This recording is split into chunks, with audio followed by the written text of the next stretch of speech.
This is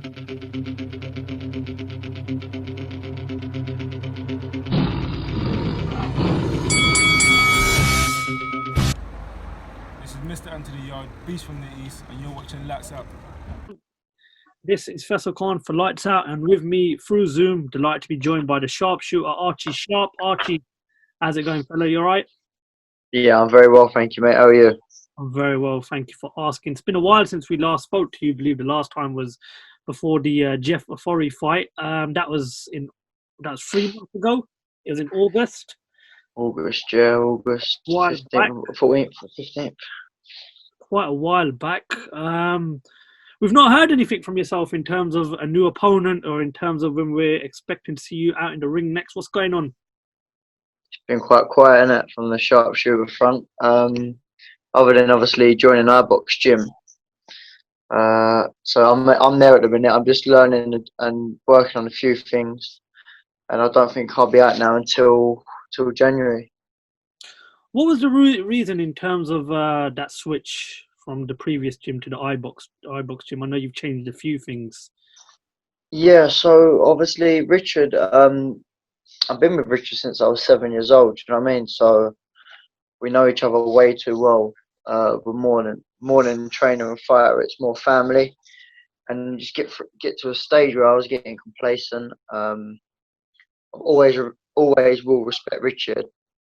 I speak to him every day, but I think the respect as a fighter and a coach started to just fade a little bit. And basically, I could do his pads with my eyes closed. And we just got very complacent. Do you know what I mean? Very, very complacent. And from where I am at the minute, I'm 19-0, ready to on the verge of world title fights. I need someone with that experience who knows the game and who can bring the old sharp back. Do you know what I mean? Because like I said, I lost everything. I lost my footwork. I lost my sharpness. I lost everything really. Towards the end of the last couple of fights, the fights were very well. They ended up being a slugfest. And Jeff Ofori fight, nothing really happened. It was boring. The hunger was gone. So yeah, no, it's been good. I'm looking forward to getting back in and showing what I've learned, because I have learned a hell of a lot since I've been down at the Ibox. Talk a bit about the Jeff Ofori fight, as you mentioned, as well as we both mentioned. It was a few months ago. When you've obviously, I take it you've had the chance to look back on that fight. What's your overall assessment on it? I have watched the fight back. I've only watched it the once, and to be honest with you, I'm going to leave that one where it's at, because I know I'm a lot better than that. And I think what's gone on with me and Richard was a kind of the cause, because also it was a bit unfortunate as well. I will say that, because there was dates set before, after the dates changed. I was in Tenerife on a training camp, training with the Walsh brothers, and to be honest with you, when I was out there, I was flying. I was in great shape, great sparring, so there was no excuses there. But then when I come back from Tenerife, it was another 4 weeks later until I boxed. I think that was too long, and like I say, the dates changed whilst I was out there. So yeah, it was all up and down, and I just think it got left in the gym, and it just wasn't there. The fight weren't there. It was terrible. It was a bad old fight, and it's not the fights that I wanted. I wanted to step up. I want to fight these big fights. I was looking for the Frampton fight, the Jamel Herring fights, and it's obviously still what I'm aiming for. And that's the Jeff Ofori fight. But I suppose with the pandemic, it had to happen. Do you know what I mean? So, but yeah, like I say, we had that fight. We got a win. I just took it as a learning experience and a learning fight, and I've made massive, huge changes since then. So to make sure there's no more other slip ups. Do you know what I mean? And how is this new adventure in the Ibox gym and seeing yourself under new surroundings, under new people, and trainers? How's everything going? Very, very well. Very, very well. I'm not saying too much. I don't want to reveal too much, but I'm in a good place, in a very, very good place. Alan is very pleased with what he's seeing. Listen, the man's a very experienced man. He's been in the game for a very long time. He learnt from the likes of Jimmy Tibbs, so he knows his stuff. Do you know what I mean? He's definitely a very, very experienced coach. And same with Eddie Lamb as well. He's been in the game for a very long time himself, boxed as well. So yeah, and they are very, very happy with my a change, and yeah, they're looking forward to getting me out. I know that they're itching to get me out. Where are you in terms of weight? Because I mean, I don't know whether it was 100% true, but I was hearing that the fight against Afori was at lightweight. I know you're currently based at super featherweight, Archie. Where is it that you're comfortable at? Where is it that you see yourself in the next 2 to 3 years? 100% super featherweight. There was a few things that went on. There was a few things that went on. I won't go into too much detail, but politics, and basically something happened, and the check weight, they wasn't happy with my check weight basically, and they turned it to a lightweight contest, and WBO wasn't on the line. So that was that really. So it was a lightweight contest. Every time I've spoken to you, you've always talked about the desires to fight the likes of the Oscar Valdez's, the Shakur Stevensons, you know, the Jamal Herrings. I know one of your dream fights is that Carl Frampton fight. You know, based on that last performance, I mean, you know, I don't want to obviously look too much into it, but would you say that maybe a few more before those fights, or is it a case of that fight's a learning curve and you're ready to push on to those big fights? Do you know what the problem is I've been boxing at an elite level for a very, very long time, since the amateur days. I need big fights to get out of bed. That's the bottom line of it. No disrespect to Jeff O'Forey, but when I was offered the fight, I wasn't jumping with joy. Like, oh yeah, I got Jeff O'Forey. Do you know what I mean? It wasn't none of that. Mm-hmm. I need big fights. I need where people are going to be like, oh, Sharp's going to lose this. Everyone thought I was going to beat Jeff O'Forey. I assumed, straight away, yeah, I'm going to win. I trained hard. Don't get me wrong. Listen, I trained very hard for Jeff. I'm not saying I never trained hard. I'm not saying that at all. But what I'm trying to say is that I need these big fights. You're fighting Sharp and Frampton. I know I'm doing my 5 o'clock in the morning runs. You know what I mean? That's what will get me out of bed to do them runs. But they're the fights that I need, and I know I step up. I'm on my A game when I fight an A-side fighter. Do you know what I mean? When I got someone who's a great fighter and who, like I say, people think I'm going to lose to, that's when you'll see the best shot, and that's what I need. I'm a big fighter. I'm a world-class fighter, and I know that. And Al's seen it. Al knows that. Al wants me in these big fights as soon as possible because he knows what I'm capable of doing. And I think he was surprised as well. I think it's fair to say that Al was surprised. Al did say he knew I was a good kid. Al did say I knew he was a good kid. He's known me from the amateur days. He knows me for a very long time. But I think he's like I say, he's very excited to get me out. That's all I can say. This pandemic, I mean, no one's got a good word to say about it. But when I look at it, I look at some of the 50-50 fights we've actually got out of it, and 2 of them are coming up in the next couple of weeks. You know, Dubois, Joyce, Yard, Arthur. You know, that's one good thing that's actually come out of this pandemic, is we're getting these type of 50-50 fights that could have been built over for another year or 18 months and then been made. You know, even at domestic level, and I know you've never once said that you wouldn't be interested in the fights with the likes of the Zelfa Barretts. Now, Frank Warren made an offer to Eddie Hearn a couple of months ago. He said that he wants to see his best crop of fighters up against Eddie Hearn's best crop of fighters. We don't know what's going on with that, but is that something that you would still be interested in, or is it just 100% you want to go on to the Framptons, the Valdezes, the Stevensons and the Herrings? 1,000,000%. I'll fight anyone, and that's not a problem. I've already said this from day dot. I'll fight anyone they want. The Kakachis, the Zelfa Barretts. If it's what I want and it's in my, like I say, I've got a figure.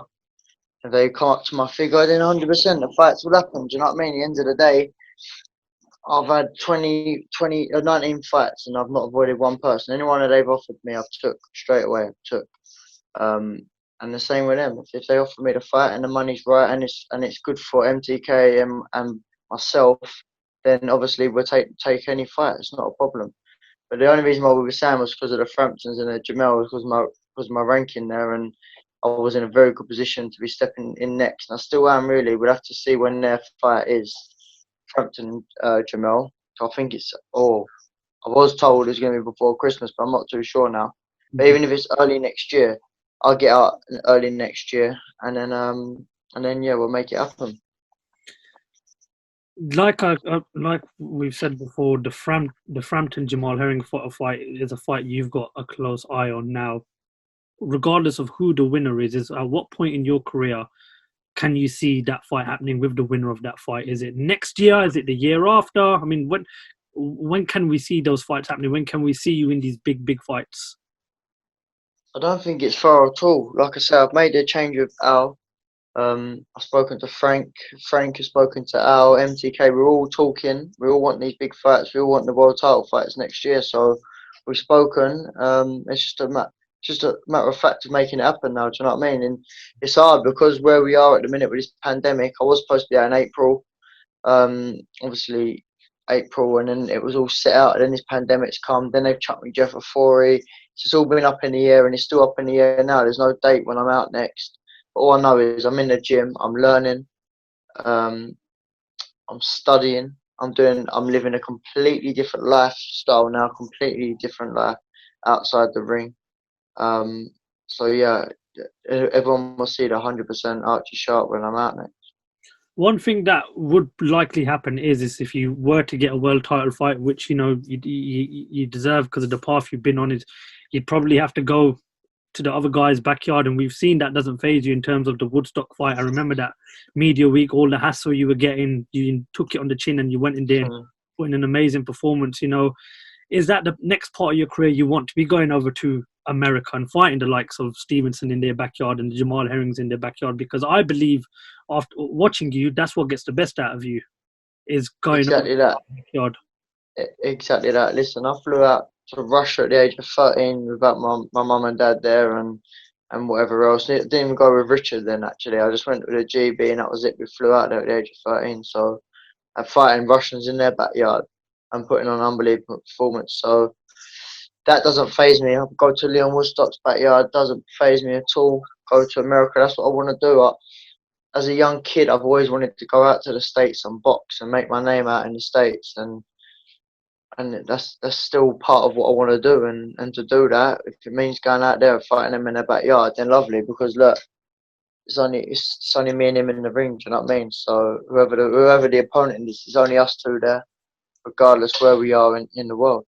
A ring is a ring. That Shakur Stevnson fight, yourself and him, is a very, very good fight because you're on a 19-0, very high with the WBO. And of course, we all know he's on a good path as well. He's mentored by, the great Andre Ward. He's got a tough fight on December 12th against Toka Khan Cleary, who I spoke to last week. What's your opinion on Shakur Stevnson right now? What have you made of him as a fighter? A great fighter, very, very good fighter. I was watching him in the Olympics. He's an unreal fighter, but styles make fights. And I think my boxing ability and my boxing skill hasn't actually come out in the 19 fights that I've had. And I don't feel like anyone's tested me to do that. Do you know what I mean? Woodstock got on the back foot, just boxed a little bit. Declan Garrity, obviously, it didn't really go many rounds. But there hasn't been a fighter who's actually brought what I can do out. This is why I get frustrated at sometimes, because I think to myself, people underestimate and they write me off like Shakur Stevnson. Oh, he's unreal. Archie won't have a chance. I can imagine the people saying that, but I love that. Keep saying that, because when I get in there and I show everyone up, that's what I thrive off, and I know my ability, and people have seen it. People know my ability. They know I'm a world champion. They know I'm that world level fighter, but I just need these fighters, and Shakur Stevnson is a perfect fighter who I know there's no cutting corners with. Do you know what I mean? I'll have to be on my A game, and yeah, it's a fight that I'm definitely 100% interested in, for sure. 1,000,000%. Two undefeated fighters, one great fighter from the US, a great fighter from the UK. Why not make it happen? Both achieved a lot in the amateurs, and you're both on a good path in the professional side of the business. Archie, I just mentioned to you before about the two fights we've got coming up. Those are two more 50-50 fights. And credit to Frank Warren for getting them on. Let's start off with Dubois versus Joyce. I believe they released a round the table yesterday, which was interesting to watch. What's your thoughts? Watched it. It was very interesting. What's your thoughts and predictions for Dubois versus Joyce next weekend? I've just watched that just before we spoke. So, yeah, do you know what? It was good. It sold the fight anyway. I'm definitely watching it. I was watching it anyway, but even this watching them, it was they both sides believe in their ability, didn't they? They both believe they're going to do it. My personal opinion, listen, if Joe Joyce wants to come in there face first with Daniel Dubois, I don't think it's going to go 6 rounds. And that's no disrespect to Joe Joyce, but no fighter can just keep walking in to big shots at that heavyweight. Like, you can't do it. And Joe Joyce does fight. But he takes a few to give a few. Do you know what I mean? And I just can't, unless he's going to come out and box, and all depends on his game plan. If he wants to come out and box, then he might have a different fight. But if he tries to walk out how he's been doing in his previous fights, he's going to get knocked out. So it's a fight that we're really looking forward to, and it's a great fight because again, both undefeated, both not far off from challenging for world honors. And, you know, like you said, they've started out really well. It's going to be a very good fight. Another fight, again, in a few weeks' time after that, is Anthony Yarde versus Lyndon Arthur. Again, thoughts and predictions on that? See, with Lyndon Arthur, I don't know. I haven't seen too much of Lyndon Arthur, but I think, he wants to fight, doesn't he? He's been calling the fight on, so he obviously believes in himself for the fight. But Yarde, I think, looked pretty impressive against Spellman when he was last out.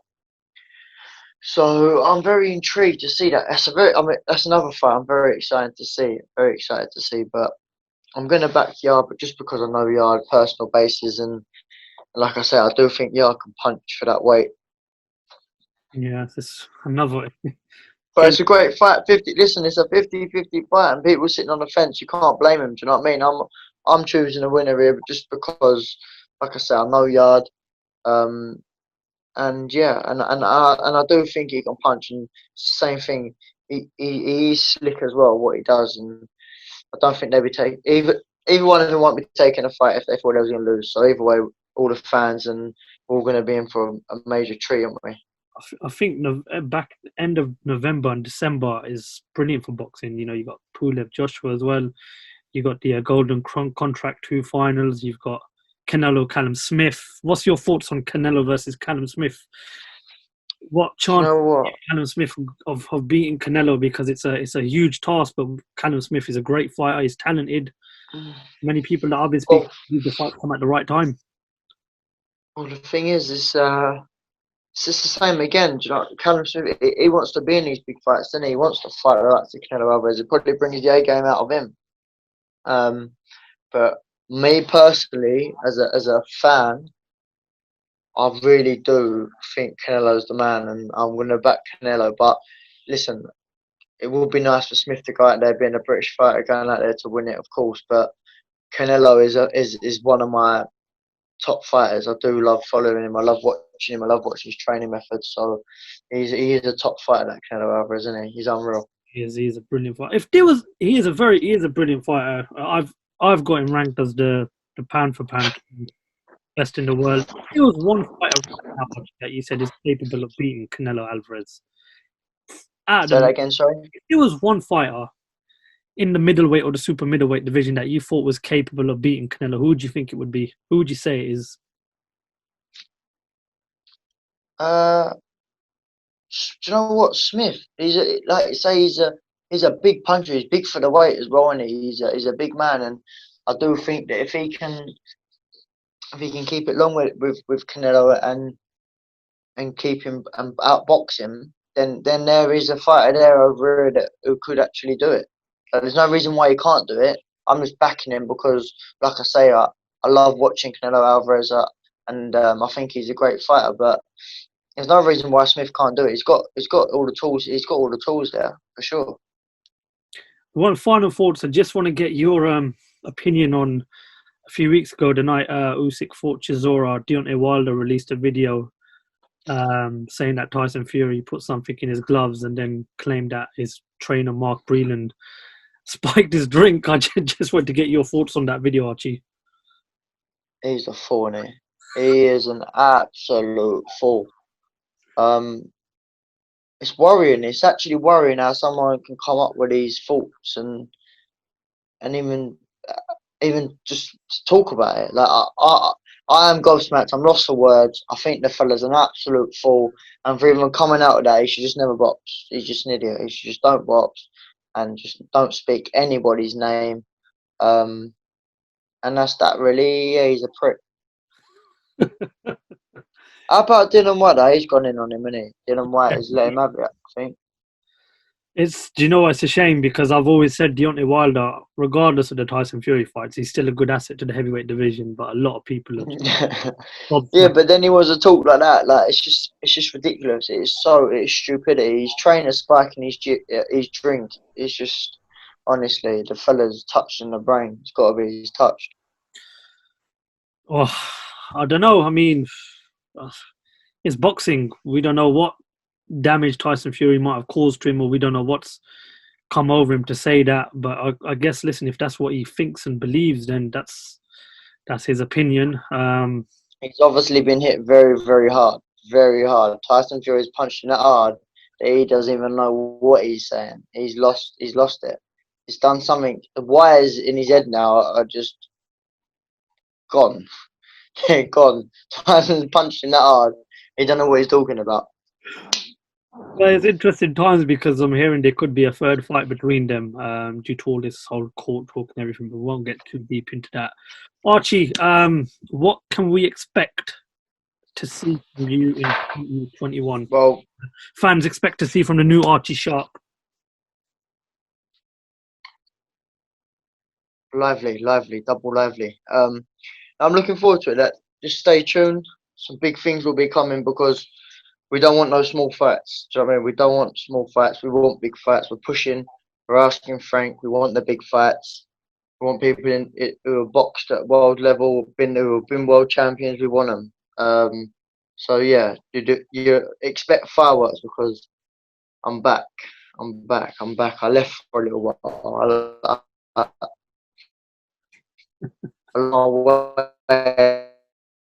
a little bit, but I'm back. Well, we're looking forward to seeing you get back in the ring. Archie, thank you very much for your time, mate. Really, really appreciate it. And we look forward to... No, thank you for having me on, mate. No problem. We look forward to catching up with you sometime next year. Yeah, Archie, 100%, 100%. Thank you very much for your time. And yeah, thank you for talking to Lights Out. No worries. Thanks for having me on. I appreciate it. Pleasure as always. Thank you very much. Cheers.